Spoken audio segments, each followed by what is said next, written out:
सुख और दुख के विषय में माता पार्वती जी ने प्रश्न किया।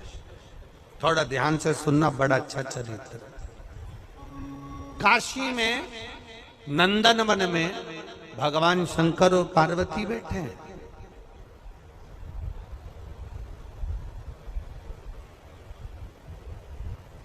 और नंदन वन में जब माता पार्वती और शिव जी बैठे थे तो पार्वती जी ने शिव जी से एक प्रश्न करा कि जीवन में सुख और दुख कितने विचित्र हैं, ये क्यों आते हैं?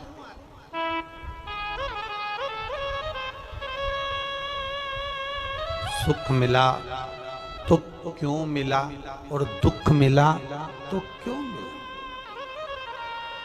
ये माता पार्वती जी ने शिव जी से प्रश्न किया। शंकर भगवान ने बड़े भाव से इस सुख दुख के चरित्र का वर्णन किया। शिव जी कहते हैं, सुनो पार्वती, मैं तुम्हें एक चरित्र सुनाता हूं।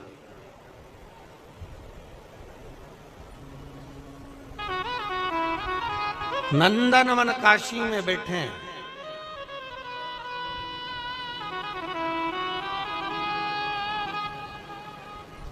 और नंदनवन काशी में बैठकर भगवान शंकर पार्वती जी से कर मैं तुम्हें एक चरित्र सुनाता हूं। एक सेठ जी, करोड़पति, धनपति, अरबपति, बहुत पैसा,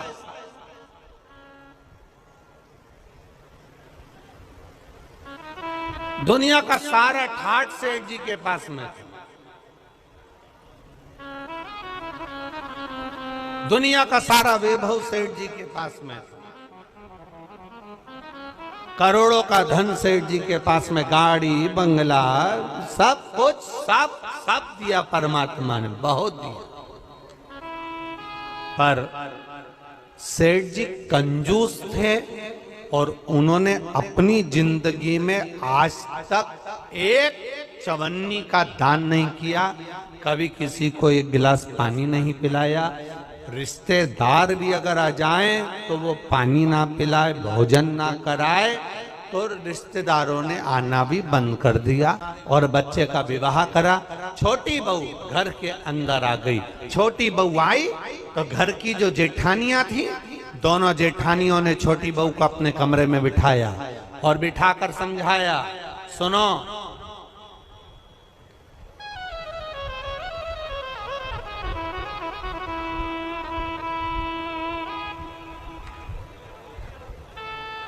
पहले ऐसा नियम था, अब आजकल ऐसा नियम तो नहीं है, पर पहले ऐसा नियम था कि लड़के की शादी होती थी और बहू को लेकर आता था ना, तो अपने खुद के घर में बहू को लेकर बाद में आता था। पहले उसको रुकने की व्यवस्था कोई रिश्तेदार के यहाँ, कोई नातेदार के यहाँ, कोई संबंधों के यहाँ, कोई पहचान वाले के यहाँ उसको बहू को रखा जाता था। बोलो भोपाल में ऐसा था कि नहीं था? अरे बोलो जम के तो बोलो, था ना ऐसा? लड़का शादी कर कर बहू को लेकर आया, सीधे अपने घर नहीं आया, पहले उसको कोई मित्र के आदिक पहचान वाले, दीदी, जीजा, बहनोई, नातेदार, रिश्तेदार, कुटुंब, कबीला, अड़ोसी पड़ोसी, रिश्तेदार वाला, उसके यहाँ पर उस बहू को, उस छोरे को, बहू बेटा को वहां रोका जाता। काहे के लिए रोकते थे? उसको रोकने का कारण क्या था? उसको रोकने का कारण केवल एक था। क्यों रोका जाता था? केवल एक कारण से कि बहू जब वहां पर आए तो उसको हमारे घर के बारे में हमारे रिश्तेदार सब बता दें कि तुम्हारी सास ऐसी है, तुम्हारे ससुर ऐसे हैं, तुम्हारा देवर ऐसा है, तुम्हारा जेठ ऐसा है, तुम्हारा परिवार ऐसा है। अब जो छोटी बहू आई है तो दोनों जेठानियों ने उससे मिला और मिलकर कहा, सुनो, हमारे ससुर का एक नियम बड़ा प्रबल है, उसको याद रखना। हमारे ससुर का नियम बड़ा तेज है, उसको याद रखना। कौन सा नियम? छोटी बहू ने पूछा कि तुम्हारे यहाँ का नियम क्या है? तो हमारे ससुर का एक नियम है कभी जिंदगी में अगर घर में रहना है तो दान बिल्कुल, बोलो बोलो जम के बोलो, तो दूसरे दिन उस रोटी को मिक्सर में पीस के चूड़ा बना के खा जाना, पर गाय को भी मत देना। ये हमारे ससुर का नियम।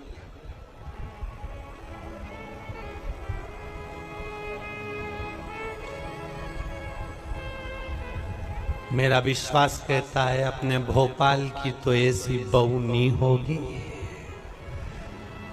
और ना ऐसा कोई रिश्तेदार होगा कि रोटी गाय को भी ना दी जाए, कुत्ते को भी ना दी जाए, और पक्षी को भी ना दी जाए।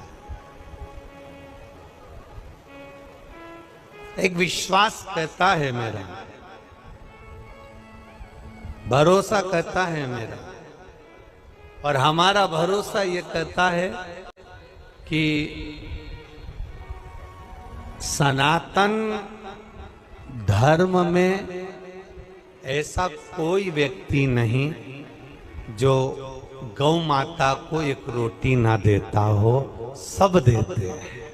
कई लोग आपको मिलेंगे, कई लोग आपको कहने आएंगे, वो दूसरे की बात करेंगे कि उन्होंने ऐसा कर दिया, उन्होंने वैसा कर दिया। हमें दूसरे धर्म से कोई मतलब नहीं, हम अपना घर देखें ना पहले। आज के समय में लोग अपना घर देख नहीं रहे, अपना सनातन धर्म देख नहीं रहे, और दूसरे धर्म से मतलब रखे तो क्या मतलब है? हमें अपने से मतलब है, अपना घर हम देखें, अपना परिवार हम देखें। कहा हमारे यहाँ का नियम है, एक रोटी भी गाय को ना जाए, एक रोटी भी कुत्ते को ना जाए, जरा सा भी दान नहीं करोगे। छोटी बहू से कहा, नियम याद रखना। छोटी बहू ने मन में सोचा, मेरे पिताजी तो हमेशा कहते थे कि दान करो, धर्म करो, साथ जाएगा। दान करोगे साथ जाएगा, रोटी खिलाओगे साथ जाएगा, किसी को पानी पिलाओगे साथ जाएगा। ये बाकी का तो सब यहीं छूट जाएगा। बाकी का जो तुमने दान धर्म पुण्य करा, कथा सुनी, स्मरण करा, कीर्तन करा, मंत्र जाप करा, दान दिया, यही तो साथ जाएगा। अब इस छोटी बहू के पिताजी ने ये समझाया था, और ससुर जी कह रहे कि एक अन्न का दान नहीं होना चाहिए, 1 रुपया दान नहीं होना चाहिए। बड़ी बड़ी ठीक है,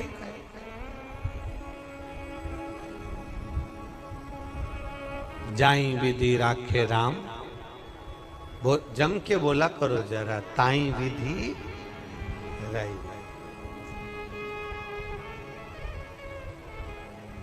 हम तुमसे बार बार इसलिए बुलवाते हैं कि तुम्हारे पास में कोई बैठी हो और वो कर रही हो, तो तुम उसके पास में बैठकर कम से कम बोल तो दो। जैसे ही बोलोगी वो भी जाग जाएगी थोड़ी बहुत। जाई विधि राखे राम, ताई विधि, और सीताराम सीताराम सीताराम कही चालू। बहू रहने लगी। 4 महीने बीते, बहू छज्जे में कपड़े सुखा रही थी, गैलरी में कपड़े सुखा। नीचे एक भिखारी आ गया,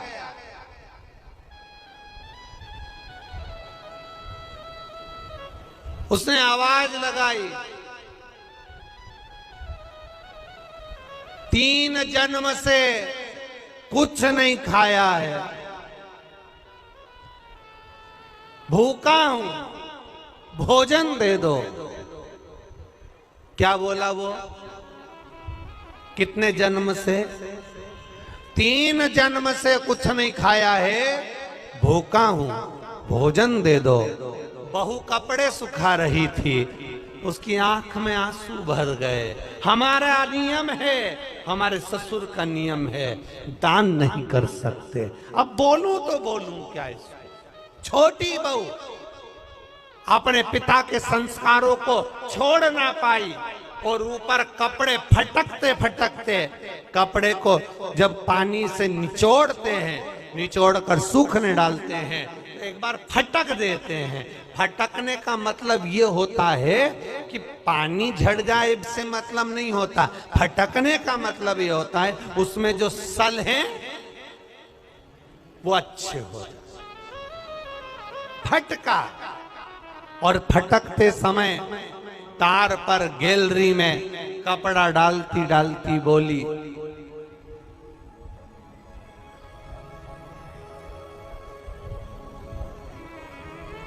बासी खाना खा रहे हैं, कल हमारा उपवास है। क्या बोली? आप भी बोलो, जम के बोलो। बासी खाना खा रहे हैं, कल हमारा उपवास है। इतना भिखारी ने सुना और भिखारी चले गया। अब भिखारी तो चले गया, पर नीचे जो कुर्सी डाल के अखबार पढ़ रहा था,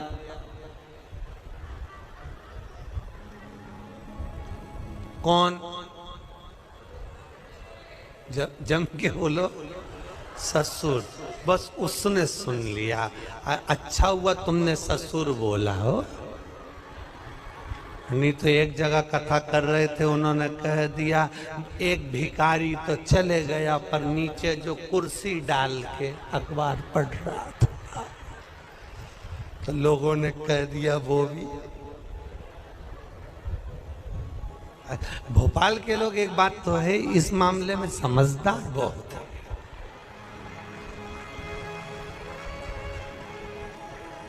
जबरदस्ती लोग भोपाली लोगों का, भोपाल के लोगों के कह देते हैं साहब माँ तो इतनी गाली बकते हैं, माँ तो ये साड़ा तेड़ा बोलते हैं, साहब माँ तो बात बात में अपशब्द कह देते हैं। हमने देखा, अभी हमको भी यहाँ पर 3 दिन हो गए, सब अच्छे से ही बोल रहे हैं,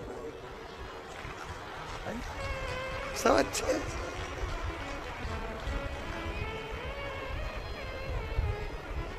एक भी ऐसा नहीं मिला जो गड़बड़ बोला, एक भी। बड़े भाव, वो तो दुनिया के लोग हैं, कहते रहेंगे, अपन तो अपना भजन करो। भिखारी चले गया, कुर्सी डालकर अखबार पढ़ रहा था, कौन? ससुर। और अखबार पढ़ते पढ़ते उसके कानों में शब्द गया कि बहू ने कहा बासी खाना खा रहे हैं, कल हमारा उपवास है। भिखारी तो गया, ससुर को क्रोध आ गया और ससुर को गुस्सा आया। बताओ, कल की आई बहू 4 महीने नहीं हुए, इसको कौन सा बासी खाना खाने को दे दिया और कौन सा इससे उपवास करवा दिया? इतना अच्छा खाना मिल रहा है, रोज ताजा खाना खा रही है, अच्छे से रह रही है, इसका पति कमा रहा है और हम उपवास करा रहे हैं। ससुर को क्रोध आया, उसने दोनों बहुओं को बुलाया, बड़ी बहुओं को बुलाकर कहा अब इस बहू को मैं अपने घर में नहीं रख सकता, क्योंकि इसने मेरी बदनामी कर दी एक भिखारी के सामने। मेरी बदनामी कर दी है भिखारी के सामने। होता है, एक सास भी ऐसी थी, एक कथा में आता है, एक सास ऐसी थी, वो कभी दान नहीं करती, एक चीज नहीं, कुछ नहीं दान करे। और एक पड़ोसी के यहाँ बैठी थी और उसकी बहू बड़ी धर्मात्मा थी। वो पड़ोसन के यहाँ बैठी थी, भिखारी आया, भिक्षा मांगते मांगते इसके घर गया, बहू से कहा भिक्षाम देही। बहू ने तुरंत उठाकर एक कटोरी आटा भरकर उसको दे दिया। अब ये भिक्षा मांगते मांगते पड़ोसन के यहाँ गया, ये भी वहीं ओटले पे बैठी थी सास भी। इतने में तुरंत सास ने वहां पर आवाज लगाया भिक्षुक ने, माता भिक्षाम देही, तो पड़ोसन ने भी उसको भगा दिया। तो इसने जो यहाँ बैठी थी पड़ोसन, इसने पूछा क्यों, वो तीसरे नंबर के घर पर गए थे क्या? हाँ। बहू को बुलाया, बहू, ए बहू। बहू आई, क्या है माँ? तूने भिखारी को एक कटोरी आटा दिया? हाँ। किससे पूछ के दिया? किसी से नहीं, अपना घर है, दान करना चाहिए। इतने में सास को गुस्सा आया और भिखारी से कहा, भिक्षुक से कहा, तुमने मेरे घर से आटा लिया? हाँ, वापिस दो।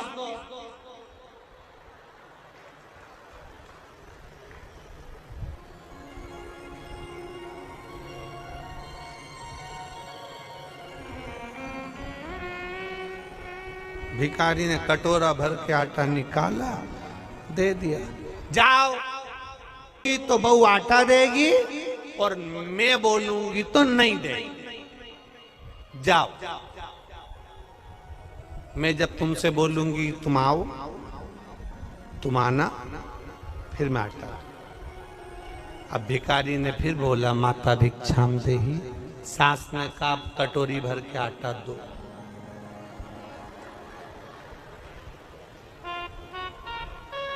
बाहर खड़े भिखारी ने सास से पूछा, तुम ऐसा क्यों करी? सास ने कहा, आज से ही नई नवेली बहू की घर में चलने लगेगी तो मेरी कभी नहीं चलेगी, इसलिए मेरी चलना चाहिए, इसलिए मैंने मेरी चलना चाहिए। अब ससुर जी बैठे थे, ससुर ने बहुओं को बुलाया, इसने तो हमारी इज्जत खराब कर दी। ये कह रही है कि बासी खाना खा रहे हैं और कल हमारा उपवास है। बताओ कौन सा बासी खाना खिलाया इसको? कल की आई हमें बदनाम कर रही है। अब तुरंत ससुर ने पत्र लिखा और समधी जी को भेजा, आप अपनी लड़की को लेकर चले जाओ, क्योंकि ये हमें बदनाम कर रही है, ऐसी लड़की हमें नहीं रखना। हम इसको ताज़ा खाना खिलाते हैं, ये बासी खाना खाने की बात करती है। एक भिखारी को इसने ऐसा ऐसा बोला है। और समधी के पास पत्र गया, समधी की आंख में आंसू भर गए। मेरी बेटी को 4 महीने हुए हैं शादी को, कैसे लेकर आ जाऊं? और मेरी बेटी ऐसी है ही नहीं, मैंने उसको संस्कार दिए हैं, वो कभी गलत कर ही नहीं सकती, ये मेरा विश्वास कहता है, ये मेरा भरोसा कहता है। मैं कैसे कह दूं कि मेरी बेटी ने कुछ गलत कहा होगा, कि मैं भूखी मर रही हूं या मेरे उपवास कर रही हूं या हम बासी खा रहे हैं? ये मेरी बेटी बोल नहीं सकती, भले बासा खा लेगी पर बोल नहीं सकती। आखिर हुआ क्या है? ससुर ने, समधी ने पंचायत बिठाई और पंचायत में बैठे हुए लोगों से कहा, क्या मेरी बेटी ऐसी है? नहीं, तुम्हारी बेटी तो संस्कारवान है, ऐसा बोल ही नहीं सकती। बुलाओ समधी को। और बुलाया सेठ जी को। बोलो सेठ जी, क्या बात है? सेठ जी ने कहा, ये खड़ी लड़की, ये खड़ी मेरी छोटी बहू, इसने भिखारी से कहा हम बासी खाना खा रहे हैं और कल हमारा उपवास है। पूछो नहीं बोला क्या इसने? रोज ताजा खाती है, चाय बनाकर पीती है, दूध पीती है, गरम गरम भोजन करती है, फिर इसने कैसे कह दिया कि बासी खाना खा रहे हैं और कल हमारा उपवास है? इतने में पंचायत ने बेटी से पूछा, बेटी बता कि बासी खाना खा रहे हैं, कल हमारा उपवास है, तूने भिखारी से ऐसा क्यों कह दिया? बेटी कहती है, मेरे पापा कहते थे ये जो मकान दिख रहा है, जो ये दुकान दिख रही है, जो ये गाड़ी दिख रही है, ये हमने पूर्व में करा होगा, बासी है, पुराना करा था तो आज मिल गया, और अगर आज नहीं करेंगे तो कल भूखे मरना पड़ेगा, इसलिए उपवास करना पड़ेगा।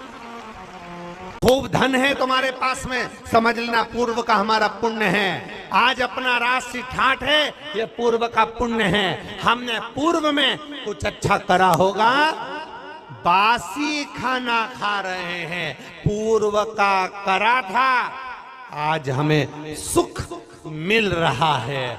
और अगर आज हम दोनों हाथों से नहीं करेंगे तो कल 3 बत्ती चौराहे पर कटोरा लेकर भीख मांगते हुए भूखे मिले। प्रणाम कर रहे हैं, आपको लोग दंडवत कर रहे हैं, आपको लोग नमन कर रहे हैं, आपकी लोग बात सुन रहे हैं, आपका जय जयकार हो रहा है। आप गाड़ी में घूम रहे हैं, 4-4 बंगले आपके पास में हैं, खूब अच्छा मकान, खूब अच्छी पत्नी, बच्चे, परिवार, कुटुंब, कबीला सब अच्छा मिला है। समझ लेना उस परमात्मा की कृपा है। दोनों हाथों से पुराने समय में करा था, इसलिए आज मिल गया। आज दोनों हाथों से करते हुए चलना, तो अगला जन्म जब मिले तो भगवान फिर टूटमान होकर देता चले। इसलिए दोनों हाथों से लुटाते चले।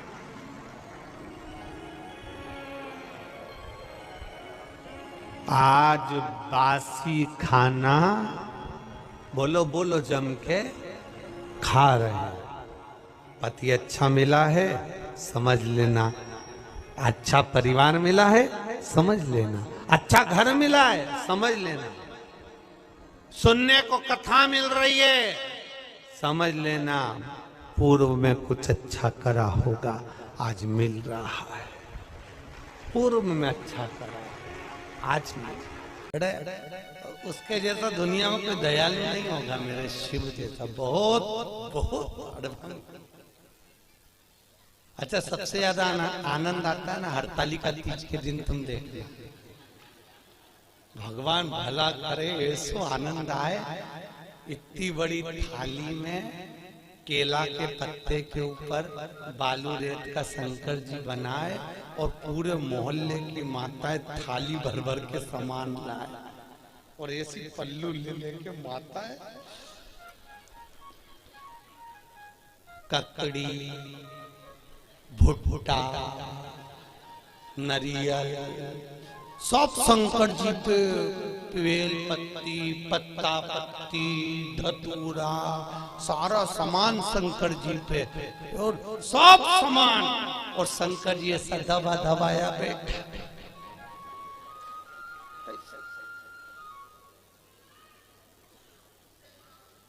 पार्वती जी बोली हटाऊं क्या?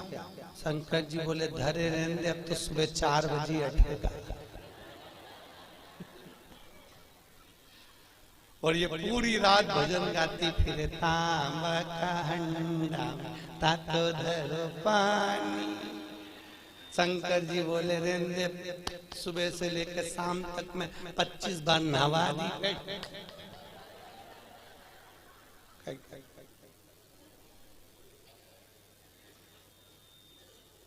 और बोलती जाए नींद आए भोला नवा के देऊंगी।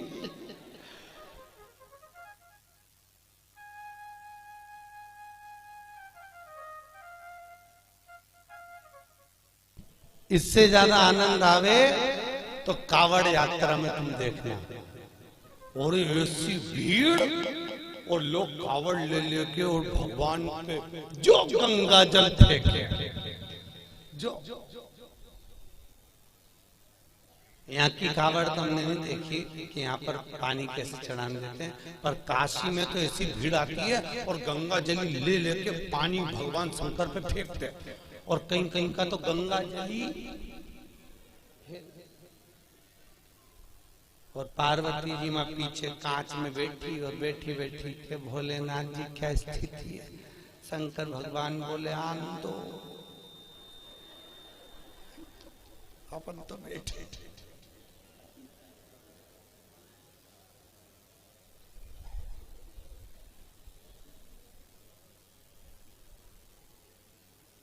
बहुत दूर से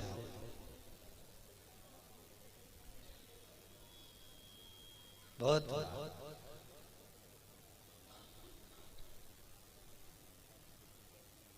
और आनंद इतना रहे ना। हरतालिका तीज के दिन माताएं दो सुबेरे से लेकर 12:30 बजे तक बहुत अच्छी दिखती है। सुबह से दोपहर के 12:30 बजे तक 12:30 के बाद तो पलंग पे मिलती पट्टा बांध के।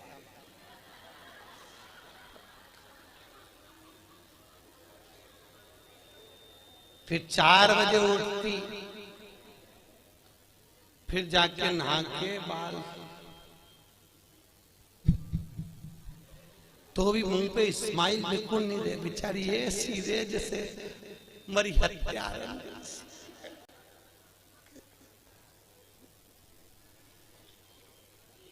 और फिर भी फोन लगा के पूछते थे, चाची जी पंडित जी कितनी बजे आएगा, पंडित जी कितनी बजे आएगा।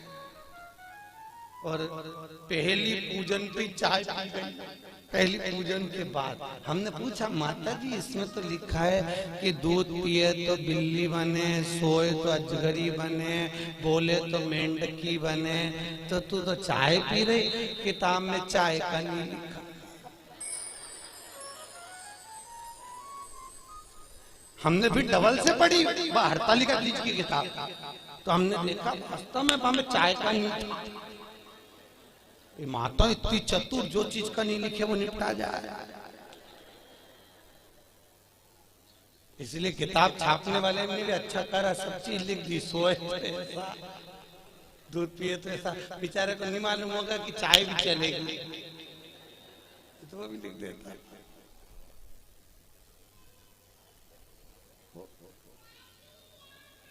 महाराज शिव करुणा सागर, उसके बराबर दुनिया में कोई करुणा नहीं कर सकता। राम जी की सेवा में तो ये भी चाहिए, वो भी चाहिए, और कृष्ण की सेवा में भी ये चाहिए, वो चाहिए, और शंकर की सेवा में तो पानी चढ़ाओ तो ठीक है, नहीं चढ़ाओ तो ठीक है, नहीं तो यहाँ तो शास्त्र कह रहा है मुझे कुछ भी प्रिय नहीं है। शिव कहते हैं मुझे केवल एक प्रिय है और वो सत्य प्रिय है, इसलिए सत्यम शिवम सुंदरम, मुझे सत्य प्रिय है। इसलिए जो मर जाता है उसको तोप के ले जाते हैं, तो चिल्ला चिल्ला के जाते राम नाम सत्य।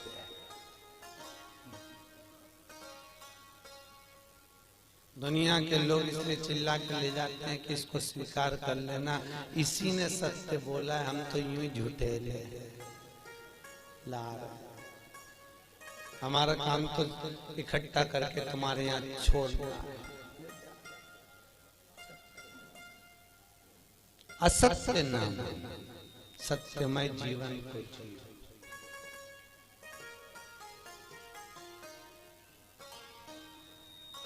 यहाँ पर इंदौर से माताएं कथा सुनने आ रही हैं। कल उनके मिस्टर से मैंने उनके बेटे से बात करी थी। आप क्या पेशा है, आपका सर्विस क्या है? कई इंदौर कोर्ट में हम वकील हैं। ठीक है, तो पर गुरुजी 4 महीने से कथा, हमने कोर्ट की नौकरी छोड़ दी, हमने वकालत छोड़ दी। हमने पूछा क्यों? शिव महापुराण की कथा में आप बोलते हो कि सत्यमय जीवन जियो और वकील बन जाते हैं, तो इतना झूठ बोलना पड़ता है, इतना झूठ बोलना पड़ता है, परिवार चलाना पड़ता है। आज भी वो माताएं आई हैं, आज भी वो भैया आया होगा कि नहीं आया होगा? आए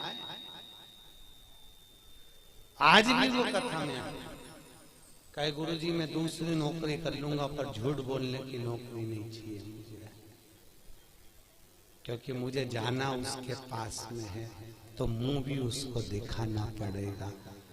और अगर मेरी जिंदगी, और आपसे भी निवेदन है, तुम झूठ बोल रहे हो अपने परिवार को पालने के लिए चलेगा, पर थोड़ा सा सत्यमय जीवन जी लो। हफ्ते भर में एक दिन ऐसा बनाना जिंदगी में कि आज मैं दिन भर झूठ नहीं बोलूंगा, चाहे मोबाइल हो चाहे परिवार हो, बिगड़े काम बिगड़ जाए पर झूठ नहीं बोलूंगा। अपने जीवन को आज मैं सत्य में जीऊंगा। केवल सत्यनारायण की कथा कराने से, शंकर पे पानी चढ़ाने से शंकर नहीं मिलेगा भाई। थोड़ा जीवन को सत्य में जीना पड़ेगा। बहुत जीवन को तुमसे नहीं बनता, स्पष्ट कह दो मेरे से ये काम नहीं बनता, बनता तो करो, सत्यमय जीवन जियो, झूठ नहीं, झूठ नहीं बोलना। मेरे को आता ही नहीं, जो आता वो आया सामने आया, जो चीज है वो सामने।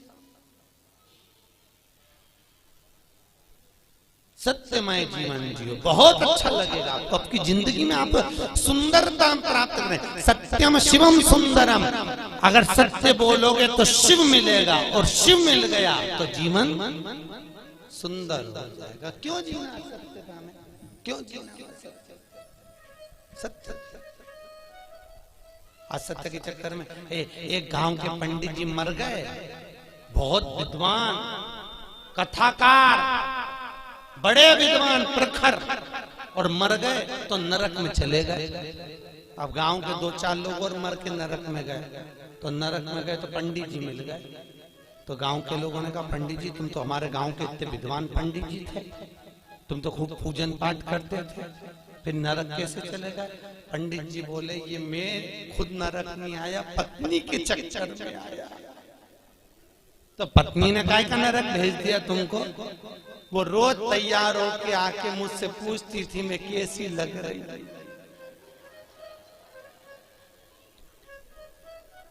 तो मुझे रोज कहना पड़ता था तू बहुत जोरदार लग रही,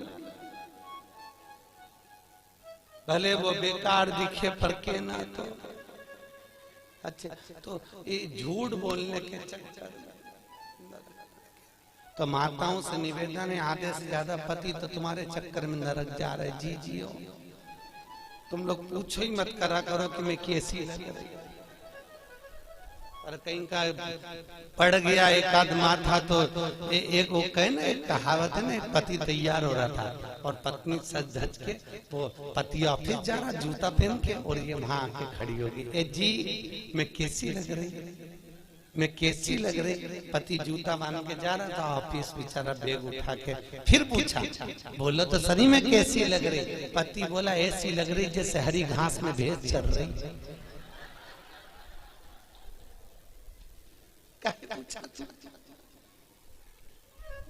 पूछे क्यों? भगवत तत्व की शरणागति है महाराज। जीवन में थोड़ा सत्यमय जियो, सत्यम शिवम। अच्छा, बहुत कथा कह रही, भूत बावन भूतेश्वर भोलेनाथ ने ब्रह्मा जी को श्राप दिया। देवताओं ने मिलकर ब्रह्मदेव के लिए आदर करा, भगवान शंकर की पूजन करी। भगवान शिव ने कहा, नारायण ये ब्रह्मा जी का सिर कटा है। ब्रह्मा जी के कटे हुए सिर से बट वृक्ष उत्पन्न होगा। कौन सा वृक्ष? बट वृक्ष, बड़ का पेड़। और इस बट वृक्ष के नीचे कोई देवता की पूजन नहीं होगी, होगी तो केवल पितरों की पूजन होगी। और मैंने इस ब्रह्मा के मुख को बड़ का पेड़ बनाया है, इसलिए मैं इस पेड़ के नीचे विराजमान रहूंगा। मेरा नाम वटकेश्वर महादेव रहेगा। कौन सा महादेव? वटकेश्वर।